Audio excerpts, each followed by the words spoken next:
Assalamualaikum warahmatullahi wabarakatuh. Bersama saya Muhammad Firdaus bin Azlan. Assalamualaikum. Nama saya Nur Aini Fatini binti Yaakob. Nama saya Nurul Syafiqah binti Muhammad Zahari.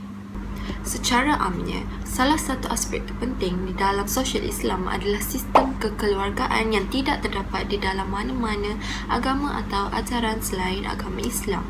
Keluarga memainkan peranan yang sangat penting di dalam membentuk peribadi seseorang atau individu yang baik. Jadi, dalam pengenalan ini, saya akan menerangkan bahawa keluarga merupakan komponen yang penting di dalam proses pembentukan masyarakat dan membawa kepada pembentukan sesebuah negara. Tanpa lahirnya sesebuah institusi keluarga, maka kewujudan sesebuah negara tidak akan menjadi sempurna.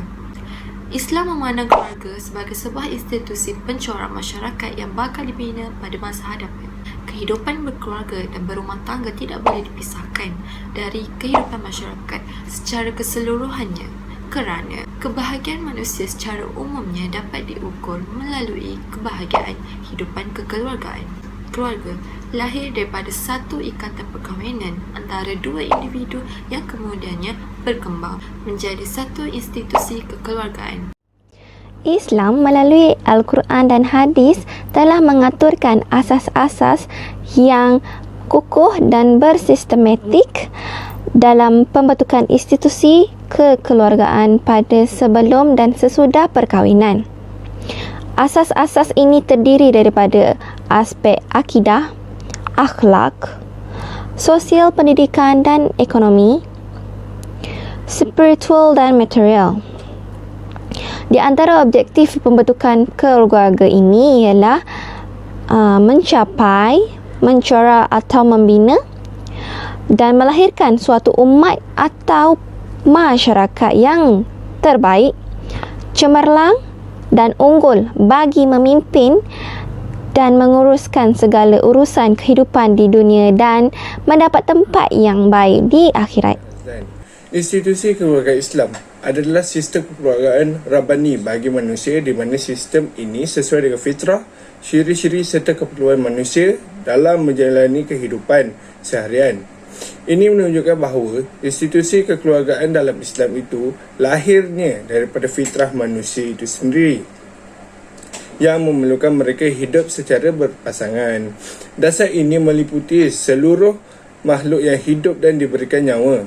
Kebahagiaan serta kedamaian adalah sesuatu yang diimpikan oleh setiap pasangan yang menempuh alam berumah tangga. Ini adalah kerana ianya merupakan satu percaturan kehidupan yang bakal dan akan ditempuhi bersama-sama sepanjang hidup. Maka, terhasillah pelbagai bentuk dalam mencapai sebuah keluarga yang bahagia, aman dan harmoni. Seterusnya, apakah yang dimaksudkan dengan perkahwinan di dalam Islam?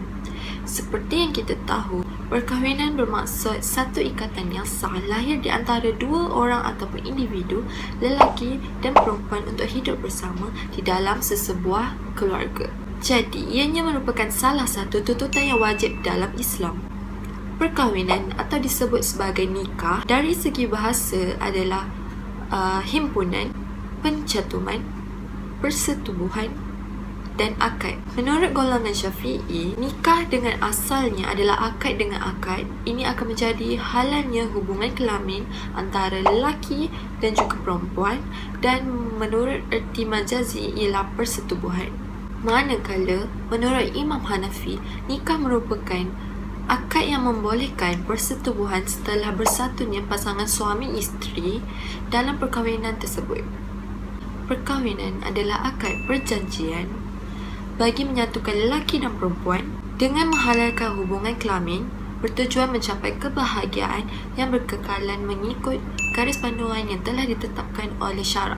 Agama Islam telah menekankan faktor penerusan zuriat yang halal sebagai tujuan utama perkahwinan. Merujuk kepada definisi di atas, jelaslah bahawa perkahwinan menurut perspektif Islam mempunyai tujuan dan objektif yang suci, dan kesuciannya tersebut merupakan salah satu institusi keagamaan, terutamanya Islam yang menekankan pelbagai aspek iaitu rasional, logik akal dan merupakan fitrah agama. Manusia tidak akan berkahwin dan membuat undang-undang perkahwinan seandainya ia tidak membawa kepada manfaat dan faedah yang besar terhadap kepentingan manusia sendiri, dan itulah keistimewaan undang-undang Islam dalam mengatur tata cara perkahwinan di mana ia tidak diatur atau dicipta oleh manusia, tetapi ianya datang dari sumber ilahi yang tidak boleh dipertikaikan lagi keabsahannya. Seterusnya, apakah kesan-kesan perkahwinan di dalam Islam? Apabila berkaitan perkahwinan dalam Islam, tentunya ia mempunyai hikmah di sebaliknya. Antara hikmah-hikmah perkahwinan melahirkan zuriat untuk meramaikan umat. Sabda Nabi Muhammad SAW yang bermaksud, "Hendaklah kamu berkahwin, sesungguhnya aku berbangga dengan bilangan kamu yang banyak di hadapan umat-umat lain di hari kiamat. Janganlah kamu menjadi seperti rahib Nasrani yang enggan berkahwin."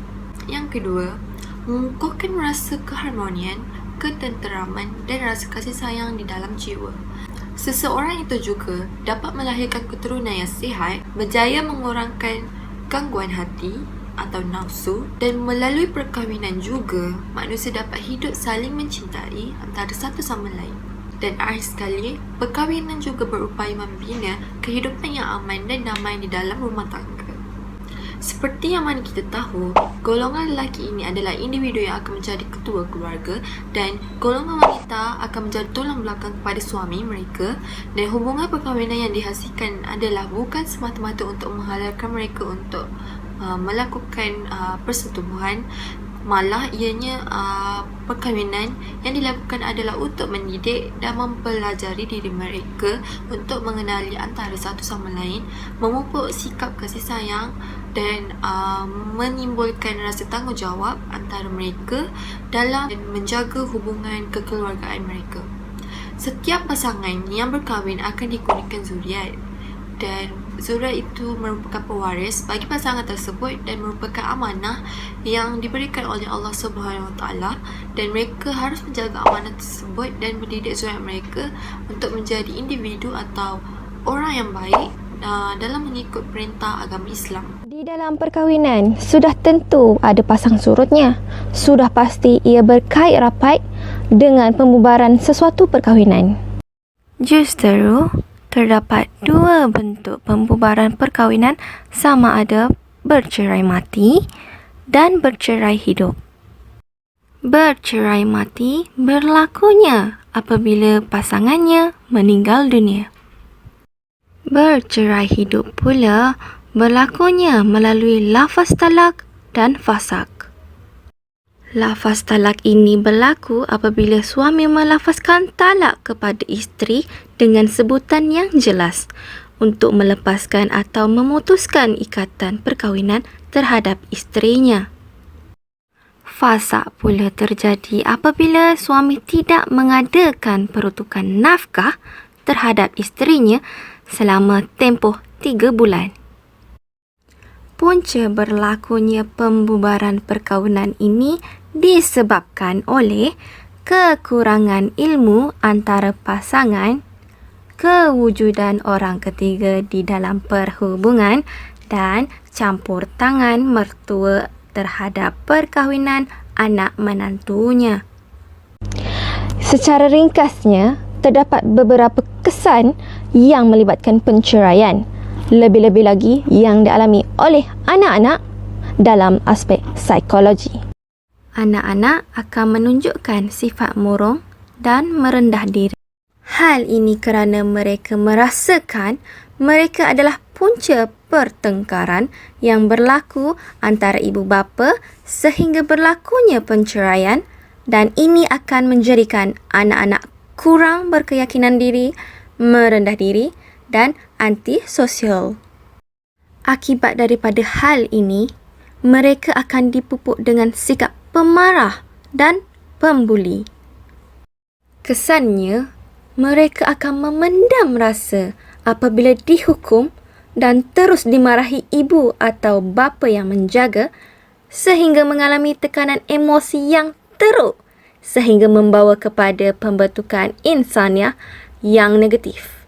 Jika berlakunya pembubaran atau penceraian di dalam perkahwinan, maka ia akan memberi satu tempoh masa penantian bagi seorang wanita iaitu iddah. Iddah adalah satu tempoh pengiraan di mana tempoh masa larangan berkahwin ke atas isteri selepas berpisah dengan suaminya yang wajib dipatuhi. Maka pihak isteri wajib mematuhi tempoh iddah yang telah ditetapkan oleh agama Islam ini. Seterusnya, tempoh iddah dan situasinya terbagi kedua, iaitu tempoh iddah perceraian hidup dan tempoh iddah kematian suami. Di dalam iddah perceraian hidup, jika si isteri dalam keadaan hamil, maka tempoh iddah baginya adalah sehingga melahirkan anak di dalam kandungan.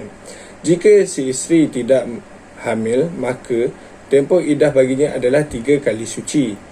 Yang ketiga ialah jika status isteri itu dalam putus haid, maka 3 bulan iddah yang harus ditempuh olehnya. Yang terakhir, jika isteri itu belum disetubuhi oleh suaminya, maka tempoh iddah baginya adalah tiada. Di dalam iddah kematian suami, yang pertama, jika isteri itu hamil, tempoh iddah baginya adalah hingga melahirkan anak di dalam kandungan. Yang kedua, jika tidak hamil, maka tempoh iddah bagi seorang isteri itu ialah 4 bulan 10 hari. Yang ketiga, jika isteri yang mengalami iddah kematian suami di dalam keadaan putus haid, maka tempoh iddah baginya adalah 4 bulan 10 hari. Dan yang terakhir ialah jika isteri itu tidak ataupun belum disetubui oleh suaminya, maka tempoh iddahnya sama seperti tidak hamil dan putus haid, iaitu 4 bulan 10 hari. Maka terdapat juga larangan-larangan semasa tempoh iddah ini, iaitu semasa tempoh iddah talak, iaitu penceraian hidup. Yang pertama itu haram dipinang oleh mana-mana lelaki, sama ada secara terang atau sindiran. Yang kedua, si isteri ini tidak boleh keluar rumah tanpa izin suami, melainkan sesuatu perkara yang dibenarkan syarak. Yang ketiga, seseorang wanita ini harus berhias diri untuk kebaikan dirinya dan haram berkahwin dengan lelaki selain daripada suaminya. Larangan-larangan semasa tempoh iddah kematian suami, iaitu wanita itu haram dipinang secara terang tetapi harus secara sindiran. Yang kedua, wanita itu tidak boleh keluar rumah kecuali pada perkara yang dibenarkan oleh syarak. Yang ketiga, haram ke atasnya untuk berhias diri dan juga haram ke atasnya untuk berkahwin. Selepas berlakunya pembubaran perkahwinan atau perceraian dan tempoh iddah yang telah ditempuhi oleh seorang isteri, ia mempunyai satu proses di mana ianya dikenali sebagai proses rujuk. Iaitu proses rujuk ini adalah mengembalikan ikatan pernikahan selepas berlakunya perceraian semasa dalam iddah talak 1 atau 2 di antara pasangan suami dan isteri. Maka proses rujuk ini hanya berlaku dalam perceraian selepas berlaku perselingkuhan. Rujuk ini hukumnya adalah harus bagi seorang suami dan ianya merupakan hak suami semata-mata, bukannya hak isteri. Seterusnya, jika berlakunya satu proses di mana proses rujuk ini, maka ia terdapat beberapa hikmah yang wujud di dalam proses ini, iaitu ia akan memberikan seorang suami ini peluang menyedari kesilapan yang dilakukan olehnya di dalam perkahwinan, ya, sehingga melakukan penceraian ataupun pembubaran perkahwinan.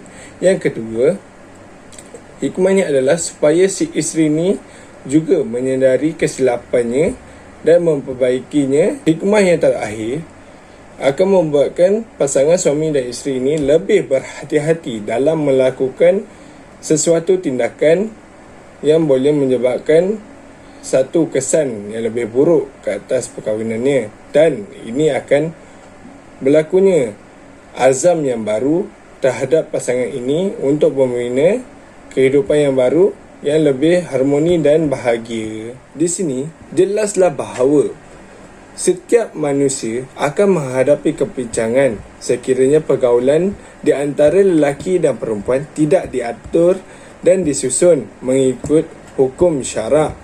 yang telah ditetapkan oleh Islam. Tujuan ikatan perkahwinan ini adalah bagi menyusun pergaulan di antara seorang lelaki dan perempuan supaya dapat mewujudkan suasana kasih sayang yang memperindahkan kehidupan dari sehari ke sehari. Di dalam pembinaan kekeluargaan atau perkahwinan, ianya telah digariskan tentang kewajipan-kewajipan dan peraturan-peraturan yang akan membawa kepada kebahagiaan kepada pasangan yang mengikuti serta mematuhinya. Keluarga merupakan satu komponen penting dalam proses pembentukan masyarakat dan negara. Tanpa institusi kekeluargaan, kewujudan masyarakat dan negara tidak akan menjadi sempurna. Islam memandang kekeluargaan sebagai institusi pencorak yang penting dalam pembinaan masyarakat. Sekiranya pembentukan kekeluargaan itu berlandaskan syariat yang telah ditetapkan, maka akan melahirkan masyarakat yang beriman dan sebaliknya. Suami, isteri, ibu bapa dan anak-anak merupakan komponen keluarga yang utama. Allah Subhanahu Wa Taala telah menurunkan undang-undang serta garis panduan kekeluargaan yang memastikan ahli anggota keluarga itu menjalankan hak dan tanggungjawab bagi mencapai kebahagiaan di dunia dan di akhirat. Walaupun terjadinya pembubaran dalam perkahwinan dalam membina kekeluargaan, namun ianya dapat dibentuk kembali dengan adanya proses serta panduan bagi membolehkan seseorang itu bangkit dengan kembali kepada ikatan perkahwinan itu bertujuan untuk membaiki semula dan membina keluarga yang berlandaskan syariat Islam.